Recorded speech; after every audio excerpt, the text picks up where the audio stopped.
હું જ્યારે ક્લાસમાં જતી હતી તો મને છોકરાએ એવું કીધું કે મેમ તમે સાયન્સના મોસ્ટ ઇમ્પોર્ટન્ટ ક્વેશ્ચન્સ આપ્યા છે, ગુજરાતના અહેવાલ, લેખન, નિબંધો, વિચાર વિસ્તાર આપ્યા છે, તો મને એસએસના પણ ઇમ્પોર્ટન્ટ ક્વેશ્ચન આપો ને. તો હું પણ વિચાર મારા ક્લાસના છોકરાઓને આપું છું, તો તમને પણ કેમ ના આપું. એટલા માટે હું લઈને આવી છું સામાજિક વિજ્ઞાનના પ્રશ્નોના મોસ્ટ ઇમ્પોર્ટન્ટ ક્વેશ્ચનો ચેપ્ટર વાઇઝ 21 ચેપ્ટરના હું તમને આપીશ. ચલો જોઈએ આપણે. પહેલાં 1 ગુણના પ્રશ્નમાં શું આવી શકે છે સેક્શન એ માટે? તો કે વિષ્ણુ પુરાણમાંથી પ્રશ્ન આવે છે, ભારત વર્ષ શબ્દ વપરાયો જે છે કયા પુરાણમાં વપરાય છે, એ પ્રશ્ન આવી શકે છે. બીજો પ્રશ્ન લોકમાતા પર છે. ત્રીજો માસ્ટર છે જોડકામાં, ખાસ કરીને આ એક જોડકું છે મોસ્ટ આઈએમપી છે. આ દર વર્ષે જોડકામાં એક પ્રશ્ન તો એસએસમાં આવશે ને આવશે ને આવશે, 100% આવશે, બરાબર. આગળ છે ઉત્સવ, તાનારીરી ઉત્સવ ક્યાં ઉજવાય છે, લખવામાં જવાબ આવી શકે છે. આગળ છે ગુજરાતનો વારસો. પછી જોઈએ તો 2 ગુણના પ્રશ્નોમાં પ્રાકૃતિક વારસો એટલે શું અને કઈ બાબતોનો સમાવેશ થાય છે. આગળ જોઈએ તો નેગ્રીટો એટલે હબસી લોકો કયા પ્રજા તરીકે ઓળખાતા હતા અને શારીરિક લક્ષણો, બરાબર. આગળ જોઈએ તો આર્યોની વાત કરીશું. આર્ય પ્રજા પ્રકૃતિ પ્રેમી હતી તે સમજાવો. ભૂમિદર્શો એટલે હિમાલય ભારતના માટે ભૂમિદર્શોના વિધાનો સમજાવો. વારસાનું જતન માટે કઈ પવિત્ર ફરજો જરૂરી છે. 3 ગુણના પ્રશ્નોમાં જોઈએ ગુજરાતના સાંસ્કૃતિક વારસામાંથી પૂછાઈ શકે છે કે તમે મોઢેરાનું સૂર્ય મંદિર કે રાણકી વાવ એના વિશે વિસ્તૃતમાં લખો, કાં તો પછી 2 માર્ક્સ તરીકે પણ 4 માર્ક્સમાં પૂછાઈ શકે છે, બરાબર.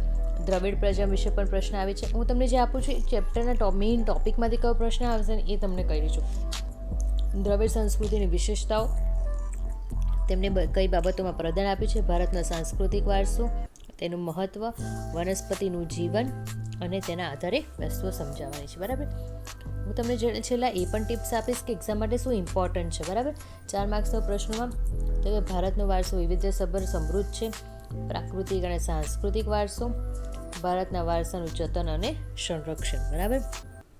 હવે જોઈએ પરીક્ષા માટે ખાસ ટિપ્સ શું છે, તો કે પ્રાકૃતિક અને સાંસ્કૃતિક વચ્ચેનો તફાવત છે ને ઓલમોસ્ટ ઓલ્ટરનેટ યર્સમાં પૂછાય છે, એટલે ખાસ કરીને ધ્યાન રાખો.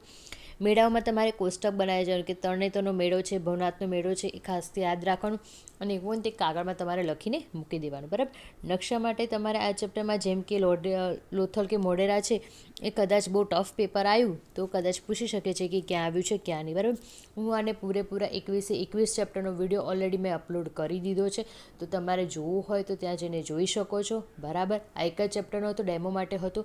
તો તમારે જો મોસ્ટ ઇમ્પોર્ટન્ટ ક્વેશ્ચન એસએસના અને સાથે સાથે નકશાના મોસ્ટ ઇમ્પોર્ટન્ટ ક્વેશ્ચન જોઈતા હોય તો તમે લોંગ વિડીયો મારો જોઈ શકો છો. અને પ્લીઝ આ વિડીયો ગમે હોય તો લાઇક, શેર અને સબસ્ક્રાઈબ કરજો. અને અંદર મોસ્ટ ઇમ્પોર્ટન્ટ બીજા ક્વેશ્ચન્સ પણ મેં અપલોડ કરેલા છે, તો તમે મારી ચેનલ પર જઈને પણ જોઈ શકો છો. Thank you.